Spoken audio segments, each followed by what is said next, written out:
Om Swastiastu, warganet yang budiman dimanapun berada, selamat datang kembali di channel Abinek. Warganet yang budiman, kali ini saya masih membahas tentang Soroh. Seperti video saya yang telah lalu, saya sudah membahas tentang keturunan Saptarsi yang kedua, yaitu yang bernama Empu Kananda. Sekarang ini saya akan membahas tentang keturunan dari Saptarsi yang ketiga yang bernama Empu Wiradnyana.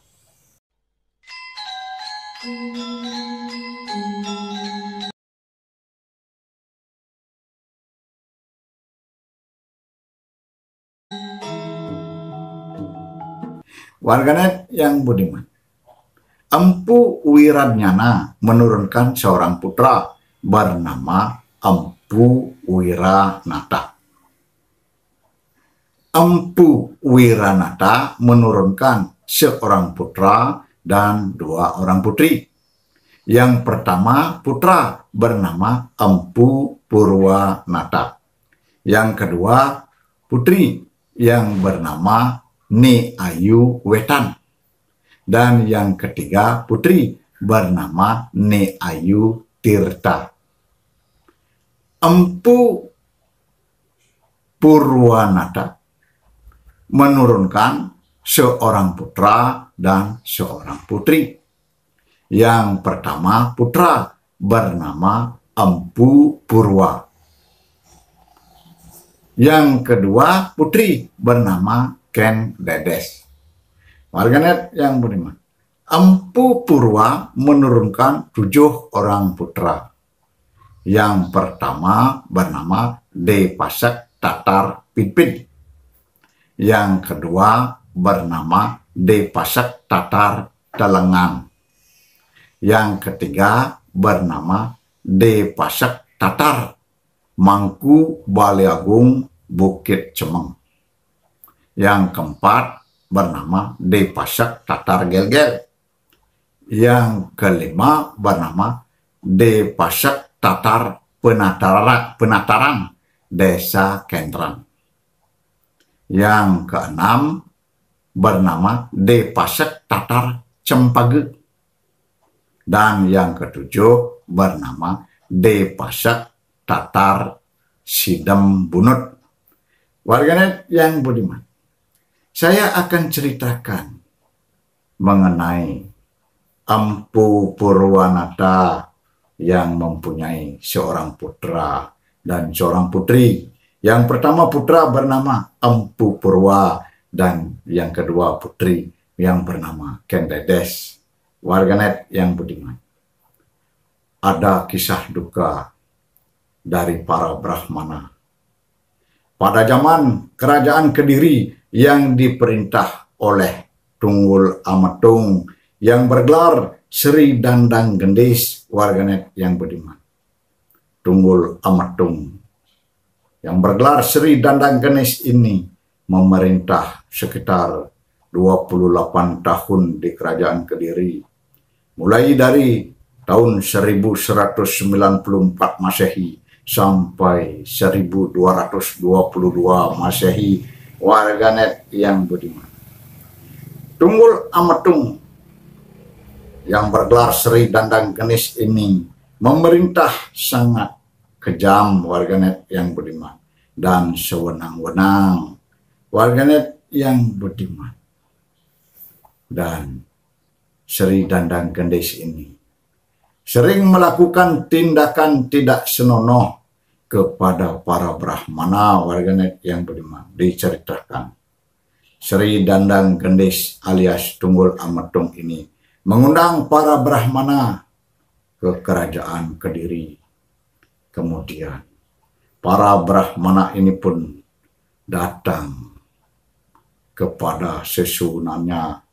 Warganet yang budiman, ke kerajaan Kediri.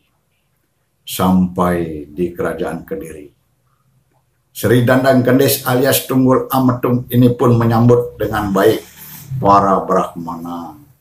Tetapi pada akhir penjamuan, warganet yang budiman, Tunggul Ametung yang sudah bergelar Sri Dandang Gendis ini mulai menunjukkan sikap yang tidak normal atau yang tidak senonoh warganet yang budiman. Sri Dandang Gendis ini menancapkan sebuah tombak, dan Sri Dandang Gendis ini pun mendemonstrasikan ilmu kadicayaannya, dan Sri Dandang Gendis ini pun menunjukkan bahwa dia ini sakti warganet yang budiman, dan Sri Dandang Gendis ini pun melompat dan berdiri di ujung tombak warganet yang budiman dan berkata kepada para Brahmana, "Hai Brahmana, siapa di antara engkau yang bisa menyamai seperti aku, bisa berdiri di atas ujung tombak warganet yang budiman? Kalau Anda para Brahmana tidak mampu seperti diriku yang bisa berdiri di atas ujung tombak, lebih baik para Brahmana semua harus menyembah diriku." Begitulah kata Sri Dandang Gendis ini warganet yang budiman. Sehingga para Brahmana ini yang sebenarnya juga sakti mandraguna warganet yang budiman, tentu saja kalau menuruti dari keinginan Sri Dandang Gendis, tentu saja para Brahmana ini melanggar sasana dari kepanditan warganet yang budiman, sehingga para Brahmana ini tidak mau melayani. Meskipun para Brahmana ini mampu untuk berdiri di atas ujung tombak, tetapi para Brahmana ini tidak mau meladeni dari keinginan Sri Dandang Gendis ini warganet yang budiman. Dan para Brahmana ini pun serentak menjawab, "Wahai junjunganku, wahai rajaku Sri Dandang Gendis, daripada aku semua ini menyembah dirimu dan tidak ada peraturan di kerajaan ini, para Brahmana menyembah sang raja, lebih baik saya ini meninggalkan Kediri." Begitulah warganet yang budiman. Sehingga para Brahmana ini pun meninggalkan kerajaan Kediri warganet yang budiman. Kemudian sebelum pergi meninggalkan kerajaan, para Brahmana ini pun memberikan kutukan agar kelak keturunanmu selalu cekcok. Begitulah warganet yang budiman, kutukan yang diberikan para Brahmana kepada Sri Dandang Gendis warganet yang budiman. Kemudian para Brahmana ini pun meninggalkan kerajaan Kediri dan ada tinggal di Pasuruan. Dan kemudian Empu Purwanata bersama putra-putrinya Empu Purwa dan Kendedes pindah atau menuju desa Panawijan di daerah Tumapel warganet yang budiman, yang masih merupakan wilayah kerajaan Kediri. Di sanalah beliau menetap warganet yang budiman. Tetapi suatu ketika Kendedes ditinggalkan sendiri di Pasraman Panawijan warganet yang budiman. Seketika itu Sri Dandang Gendis melarikan dan menculik Kendedes untuk dijadikan istri warganet yang budiman. Begitu Empu Purwanata pulang, sudah didapati bahwa Kendedes tidak ada di rumah warganet yang budiman. Kemudian Empu Purwanata pun sempat bertanya-tanya kepada masyarakat di sana. Masyarakat di sana satu pun tidak ada yang mau memberikan informasi bahwa Sri Dandang Gendis lah yang melarikan putrinya warganet yang beriman. Karena masyarakat di sana sangat takut warganet yang beriman kepada Sri Dandang Gendis ini yang memerintah dengan kejam. Mereka takut akan dibunuh. Keselamatan nyawa adalah nomor satu warganet yang beriman. Sehingga mereka bungkam warganet yang beriman. Dan Ampu Purwanata pun memberikan kutukan. Siapa yang melarikan dan menculik anakku supaya matinya tertikam keris. Begitulah kutukannya warganet yang beriman. Dan akhirnya Sri Dandang Gendis alias Tunggul Amatung ini pun terkena kutukan dan betul matinya tertikam keris yang dibuat oleh Empu Gandring oleh Ken Arok warganet yang budiman, sehingga Ken Arok mendirikan kerajaan yang bernama Kerajaan Singasari yang berpusat di kota Tumapel warganet yang budiman. Sedangkan Kerajaan Kediri masih berlangsung warganet yang budiman. Warganet yang budiman ada lagi keturunan dari Depasek Tatar Bali Agung Buleleng yang merupakan seorang wanita warganet yang budiman yang bernama Ninyoman Rai Sarimban. Ninyoman Rai Sarimban ini semasa gadis warganet yang budiman itu ditunjuk secara niskala sebagai balian, sebagai seorang balian di pura desa Bali Agung Buleleng.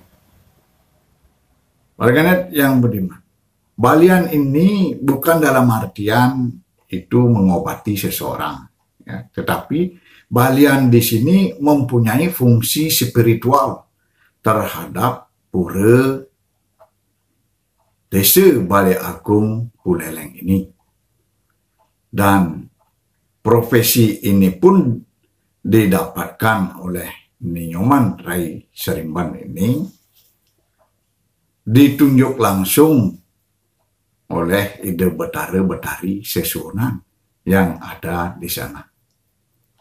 Nah, sehingga profesi ini sangat langka, tidak semua gadis bisa mendapatkan. Warganet yang budiman, tetapi profesi ini kelihatan sangat angker warganet yang budiman, sehingga Ninyoman Rai Sarimban semasa gadisnya tidak ada masyarakat atau para pemuda di sana yang berani untuk melamarnya.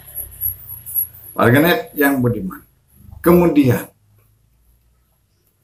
adalah seseorang pemuda yang bernama Raden Sukemi Sostro Diharjo, warganet yang budiman, yang menjadi kepala sekolah di SD setempat, warganet yang budiman. Kemudian Raden Sukemi Sostro Diharjo ini melihat betapa lincahnya Ninyoman Rai Sarimban ini menarikan tarian rejang warganet yang budiman, sehingga Raden Sukemi Sostro Diharjo ini merasa jatuh cinta terhadap Ninyoman Rai Sarimban. Kemudian Ninyoman Rai Sarimban ini pun mencintai Raden Sukemi Sostro Diharjo ini. Kemudian mereka pun menikah dan secara kawin lari warganet yang budiman. Dan dari pernikahannya inilah warganet yang budiman menurunkan seorang proklamator Republik Indonesia yang bernama Insinyur Soekarno, warganet yang budiman. Jadi begitulah keturunan Empu, keturunan dari Saptarsi yang ketiga yang bernama Empu Wiranyana. Warganet yang budiman, lain video saya akan menceritakan tentang Saptarsi yang keempat, yaitu yang bernama Empu Wita Dharma.